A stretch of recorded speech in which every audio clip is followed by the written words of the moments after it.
Shalom Bapak Ibu Saudara-saudari yang dikasihi dan mengasihi Tuhan. Kita bersyukur hari ini Tuhan boleh memberkati kita. Mari sebelum kita membaca dan merenungkan firman Tuhan, kita berdoa. Tuhan, terima kasih. Kami bersyukur sampai hari ini kami boleh ada sebagaimana kami ada itu karena kemurahan Tuhan. Terima kasih ya Tuhan untuk kasih setiamu. Sebentar kami akan membaca dan merenungkan firman-Mu. Berfirmanlah dan biarlah kami mengerti apa yang menjadi kehendak-Mu di dalam hidup kami. Kami berdoa ya Tuhan di dalam nama Tuhan Yesus Kristus. Haleluya. Amin. Bapak Ibu Saudara yang dikasihi dan mengasihi Tuhan, ayat firman Tuhan kita hari ini terambil dari kitab Ibrani pasal yang ke-11 ayat 23 sampai 31. Ya, saya akan membacakan beberapa ayat. Ayat 23. Karena iman, maka Musa setelah ia lahir disembunyikan selama 3 bulan oleh orang tuanya. Karena mereka melihat bahwa anak itu elok rupanya dan mereka tidak takut akan perintah raja.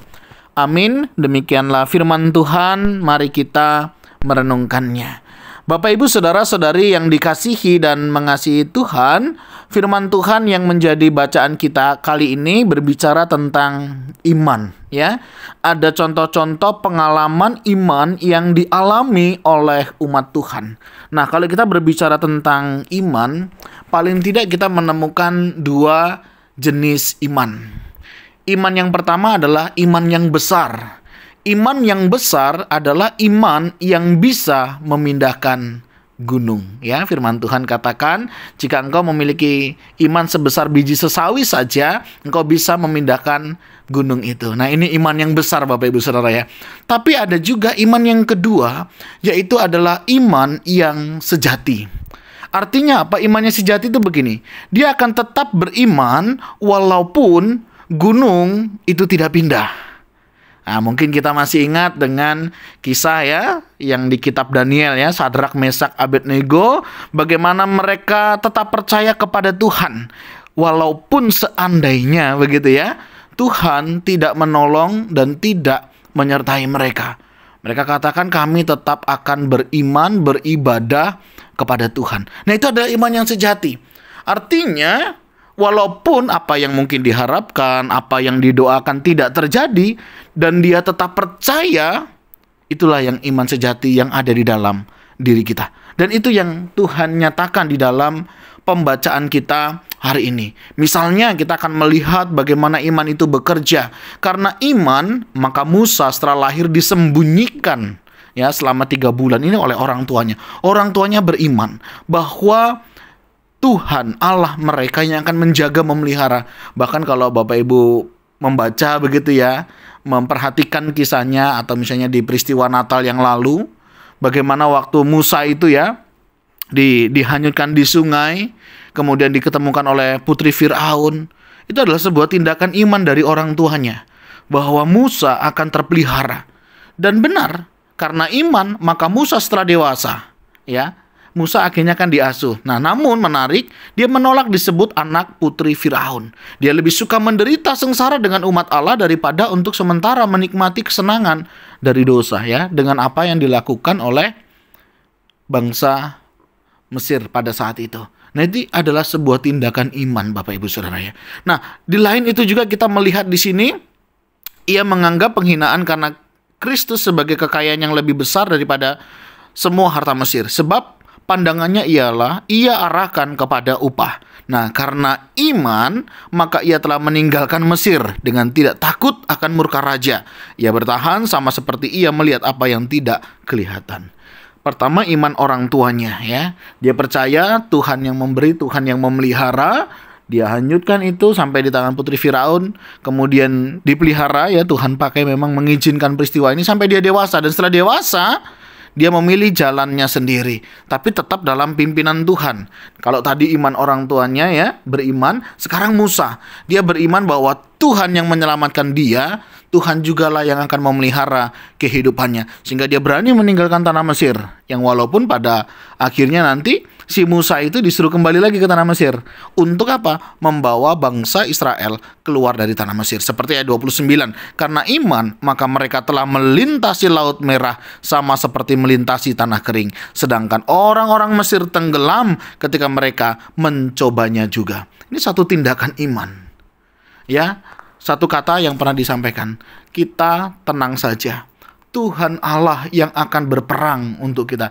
Ini adalah sebuah pernyataan iman, Bapak Ibu Saudara ya.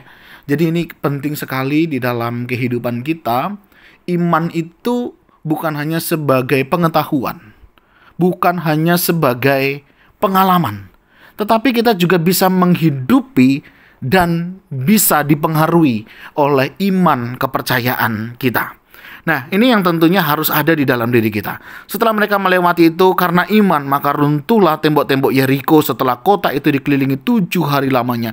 Karena iman, maka Rahab perempuan sundal itu tidak turut binasa bersama-sama dengan orang-orang durhaka, karena ia telah menyambut pengintai-pengintai itu dengan baik. Semua contoh-contoh yang kita baca hari ini itu berbicara tentang iman yang bekerja di dalam kehidupan setiap orang yang percaya di dalamnya. Bagaimana dengan kehidupan kita, Bapak Ibu Saudara, hari ini? Apakah Bapak Ibu sudah beriman? Apakah Bapak Ibu sudah percaya kepada Tuhan? Saya yakin percaya. Setiap kita pasti akan berkata, ya, saya sudah percaya, saya sudah beriman, dan saya sudah mengimani apa yang saya percayai. Pertanyaan yang kedua, sudahkah iman yang kita percayai, iman yang kita imani ini mempengaruhi kehidupan kita? Baik di dalam kita melayani, baik di dalam kita bekerja, baik di dalam kita membangun pernikahan, atau di dalam kita berkeluarga.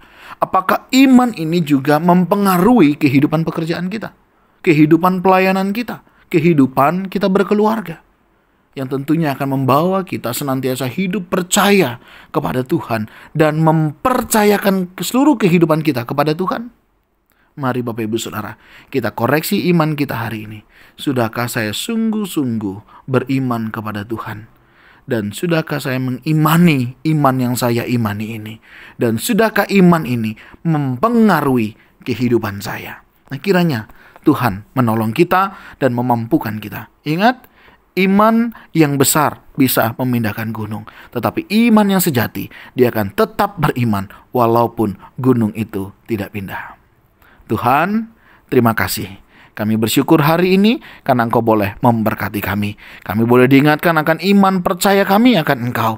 Kami sadar seringkali kami masih tergoda di dalam kehidupan ini untuk meragukan iman percaya kami kepadamu.